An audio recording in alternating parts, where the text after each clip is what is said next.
마가복음 12장 38절에서 44절까지의 말씀, 저 한 절, 여러분 한 절 번갈아 교독하도록 하겠습니다. 제가 먼저 38절 읽겠습니다. 예수께서 가르치실 때에 이르시되 긴 옷을 입고 다니는 것과 시장에서 문안받는 것과 회당의 높은 자리와 잔치의 윗자리를 원하는 서기관들을 삼가라. 그들은 과부의 가산을 삼키며 외식으로 길게 기도하는 자니 그 받는 판결이 더욱 중하리라 하시니라. 예수께서 헌금함에 대하여 앉으사 무리가 어떻게 헌금함에 돈 넣는가를 보실세. 여러 부자는 많이 넣는데 한 가난한 과부는 와서 2렙돈 곧 한 고드란트를 넣는지라. 예수께서 제자들을 불러다가 이르시되 내가 진실로 너에게 이르노니 이 가난한 과부는 헌금함에 넣는 모든 사람보다 많이 넣어. 함께 읽겠습니다.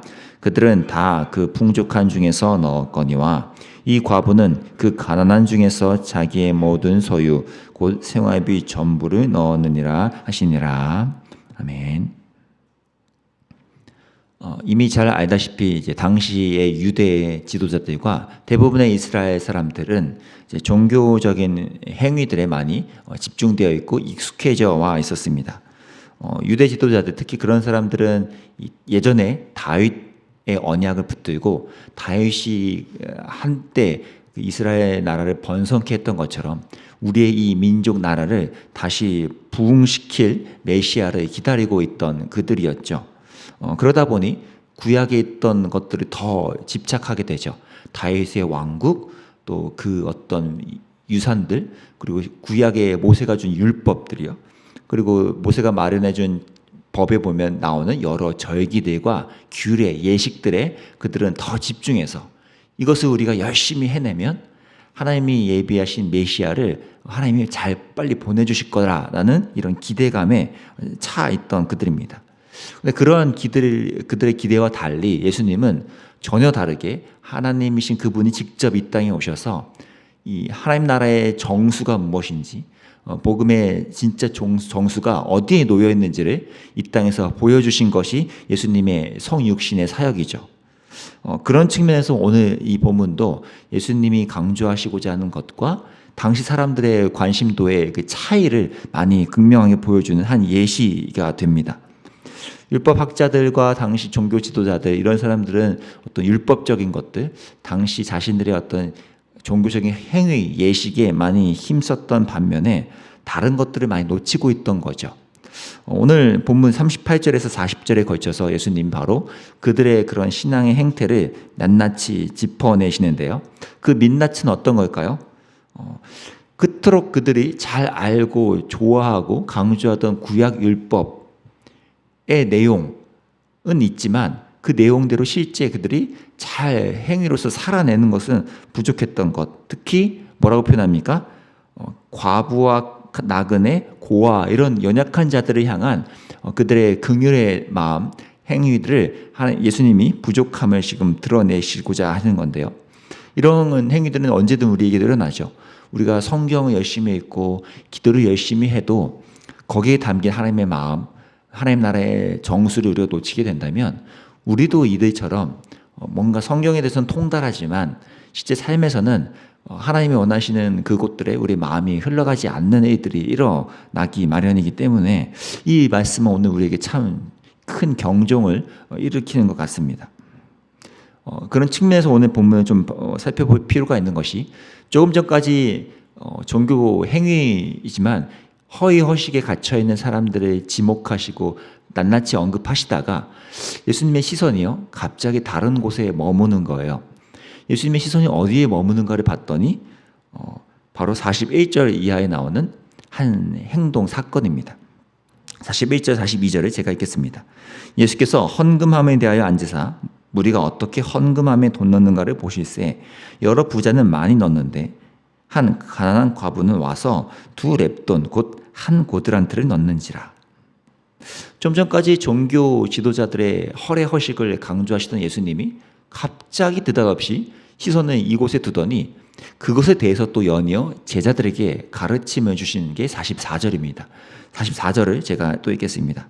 그들은 다 그 풍족한 중에서 넣었거니와 이 과부는 그 가난한 중에서 자기의 모든 소유 곧 생활비 전부를 넣었느니라 하시니라. 여기 나오는 좀 전에 봤던 렙돈, 고드란트라고 표현된 이 작은 돈은 요즘 우리로 따지면 거스름돈에 해당하는 작은 돈입니다.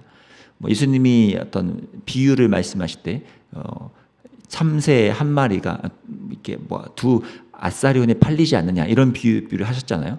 그런 것으로 당시의 화폐를 좀 비교해 보면 이 조금 표현된 여기 과부가 넣은 이 작은 돈이요, 한 고드란트는 참새 반마리를 살까 말까 한 돈이라고 합니다. 굉장히 작은 돈이죠. 근데 그것을 예수님은 이 가난한 과부가 자기의 생활할 수 있는 큰 모든 비용을 다 넣은 것처럼 그런 정도의 양이라고 예수님은 관통해 보셨죠. 근데 예수님이 대뜸이 왜 헌금함에 주목하셨고 이 과부의 모습에 주목하신 걸까요? 예수님이 한 명 한 명 헌금을 얼마나 하는지를 보고 싶으셨던 걸까요? 물론 이 과부의 헌신과 정성, 그 과부가 자신의 그 가난한 속에서도 헌금을 하나님께 드렸던 이 마음만큼은 우리가 높이 살만하고 아마 예수님도 그것에 대해서는 굉장히 이렇게 감동받을 수 있는 내용일 것입니다. 하지만 오늘 이것을 짚어내신 예수님의 말씀을 이 문맥 속에서 우리가 잘 살펴보면 지금 예수님이 제자들에게 뭘 말하고 싶어 하시는지를 우리가 느낄 수가 있죠. 참새 반마리도 살까 말까한 이 헌금, 하지만 가난한 과부에게는 거의 생활비 전부와 같던 그것마저 성전에 헌금으로 내야 했던 이 과부의 모습을 좀 전에 예수님이 종교 지도자들의 허례 허식과 그리고 이제 내일이죠. 내일 본문에서 강조될 이 성전의 과대한 웅장함에 대해서 이 두 가지를 같이 연결해 보면 오늘 예수님의 포인트가 어딘지를 알 수가 있습니다. 내일 본문인 13장 1절 2절에서 제자들은 그들의 시선을 어딘가에 두면서 예수님께 이렇게 말합니다. 예수께서 성전에서 나가실 때 제자 중 하나가 이르되 선생님이여 보소서 이 돌들이 어떠하며 이 건물들이 어떠하니까. 그러니까 제자들은 지금 시선과 내용이 여기에 향한 거죠. 성전이요. 선생님 보세요. 저 눈으로 저 성전을 보세요. 이거 얼마나 대단합니까? 예수님은 그의 대답을 이렇게 하세요. 예수께서 이르시되 네가 이 큰 건물들을 보느냐? 돌 하나도 돌 위에 남지 않고 다 무너뜨려지리라 하시니라. 지금 예수님이요, 이 문맥 속에서 결국 오늘 본문을 우리가 들여다본다면 예수님은 성전의 위대하고 웅장하고 사람들이 우와 막 하는 것들에 그 관심이 없으시고 예수님이 지금 진짜 관심이 있어 하시는 것이 뭔지를 우리가 다시 한번 생각해 보게 된다는 거죠.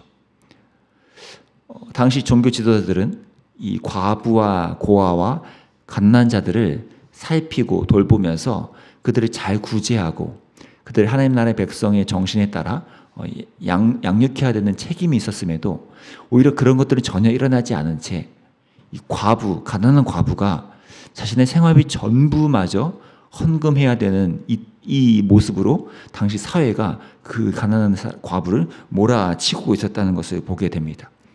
과부를 돌보고 그들을 잘 책임져 주는 것이 성전의 기능이고 역할이었음에도 그것들은 전혀 이루어지지 않고요.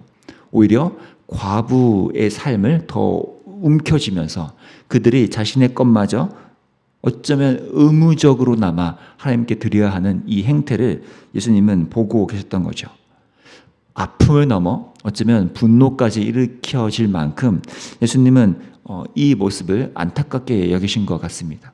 만약 그 과부의 헌금하는 모습이 정말 칭찬할 만한 것만이었다면 예수님은 그 과부에 대해서 칭찬하고 제자들에게도 너희도 저것을 본받아서 저렇게 열심히로 헌금하렴이라고 말씀하셔야 할 텐데도 그렇지 않고요. 오히려 저 가난한 과부가 저렇게 헌금해야 하는 저 상황을 지금 보라고 말씀하셨다는 거죠. 참 아이러니 아닙니까? 수많은 사람들이 지금 유월절이기 때문에 성전에 모여들고 있고 아마 자신들의 있던 많은 아껴졌던 돈과 재물과 이런 것들을 성전에 바치고 있었겠죠. 근데 바로 자신들 옆에 서 있는 가난한 과부들, 고아 이런 사람들에 대해서는 전혀 마음과 시선을 두지 않고 자신들이 갖고 있는 것을 어떻게든 성전에 더 잘 표현해낼까에 집중하고 있던 이 당시의 모습을 우리가 상상해 볼 수 있다는 것입니다. 제자들의 시선과 관심은 성전 건물의 웅장함, 수많은 사람들이 몰려들어 있는 유월절 절기의 거창함, 이 빽빽한 사람들의 모여있음에 가 있었던 반면 예수님의 시선과 관심은 오히려 이 가난한 과부 한 사람의 그 안타까운 삶, 그들을 돌보지 못하고 그들을 책임져 주지 못하는 성전의 무효된 기능, 성전의 아무 능력 없음을 보며 이미 안타까워하셨음을 우리가 느끼게 되죠. 지난 토요일 본문에서도 언급된 예수님의 핵심은 딱 두 가지 아니었습니까? 유일하신 하나님을 모든 것을 다 사랑함과 동시에 그 마음만큼 내 이웃을 사랑하라. 너희가 그 하나님을 사랑하는 열심으로 막 성전에 대한 마음이 있느냐? 그렇다면 너 옆에 있는 이웃을 그 하나님의 마음으로 바라보고 사랑하라. 이것이 하나님 나라의 정수임에도 그것을 놓치고 있는 이 현실을 예수님은 안타깝게 여기고 계신 거죠. 바라기는 저와 여러분이 예수님의 몸된 교회, 이 땅의 3대 성전으로서 다시 한번 이 기능을 우리가 회복하는 저희의 신앙이 되면 좋겠습니다. 하나님과 교회를 사랑하는 마음만큼이나 우리 주변에 우리가 돌보아야 하는 이 땅의 교회가 마땅히 책임지고 살펴야 하는 이들에게 우리의 마음이 가 있고 우리의 시선이 머물고 그래서 그들을 향해서 우리의 손과 발이 향해져서 안타깝게 이 장면에 보셨던 예수님의 그 마음을 우리가 시원케 해드리는 그런 교회의 역할을 이 땅에 저와 여러분이라는 교회가 감당할 수 있게 되기를 좀 기도하게 됩니다. 고난주간 앞둔 이때 우리가 더 이런 복음의 진수, 하나님 나라의 마음이 어디로 향해야 하는지 우리가 다시 한번 우리의 삶을, 우리의 신앙을 되돌아보면서 이 땅의 교회가 정말 어떠한 역할을 해야 되는지를 다시 한번 함께 기도하며 또 고민하고 우리 시선을 예수님의 시선과 함께 같은 곳에 둘 수 있게 되기를 함께 기도합니다. 그래서 저와 여러분이 이번 한 주 동안 주변에 내가 돌보아야 할, 내가 마음을 쓰며 관심 가져야 할 이들을 살펴볼 수 있는 그런 좋은 눈과 마음이 저희 가운데 채워져 있을 수 있기를 함께 은혜로 기도하며 나아갈 수 있기를 간절히 바랍니다. 기도하겠습니다. 하나님 아버지, 예수님의 시선과 마음이 그 수많은 사람들 틈에서 그리고 웅장하고 거대한 성전 안에서 어디로 향하고 있는지를 우리는 오늘 보았습니다. 우리도 수많은 교회들이 있고 많은 것들이 몰려 있고 또 거창한 것들은 참 많지만 우리도 예수님의 시선과 마음이 머물렀던 그곳에 우리의 마음과 시선도 머물 수 있게 되기를 원합니다. 그것이 참된 교회의 역할이고 또 그것이 이 땅의 교회를 향한 예수님의 간절한 바람이시라면 이 고난주간 앞둔 우리가 참된 복음의 길로 나아가서 참되게 복음이 필요한 이들에게 우리의 시선과 마음과 손과 발을 내밀어 향할 수 있도록 주님 저희를 인도해 주시고 그렇게 예수님의 십자가의 길을 다시 한번 이어받는 저희들 교회 될 수 있도록 주님 인도해 주시기를 원합니다. 안타깝게 바라보는 누군가를 향해서 우리가 함께 긍휼히 여기고 그들을 위해서 우리의 마음과 삶을 나눌 줄 아는 저희 모든 교회 될 수 있도록 주님 인도해 주시기 원합니다. 감사합니다. 예수님의 이름으로 기도합니다. 아멘. 함께 이렇게 기도합시다. 주님, 예수님의 마음과 시선을 우리가 같은 곳에 둘 수 있도록 성령께서 인도해 주시고 우리가 허례허식이나 종교적인 것에 거칠에 신경 쓰기보다는 정말 예수님이 원하시는 한 명 한 명에게 마음과 시선을 둘 줄 아는 저희가 될 수 있게 해달라고 함께 기도하시고 또 이 고난주간을 앞두고 저희 교회가 다시 한번 이 좋은 강사님들을 통해서 선포되는 말씀 앞에 우리의 삶을 잘 재정비하고 또 그렇게 해서 살아낼 수 있도록 우리 마음이 또 우리 삶이 준비될 수 있게 해달라고 또 강사님들을 위해서도 함께 좀 중보하며 나가면 좋겠습니다. 함께 기도하며 나가겠습니다.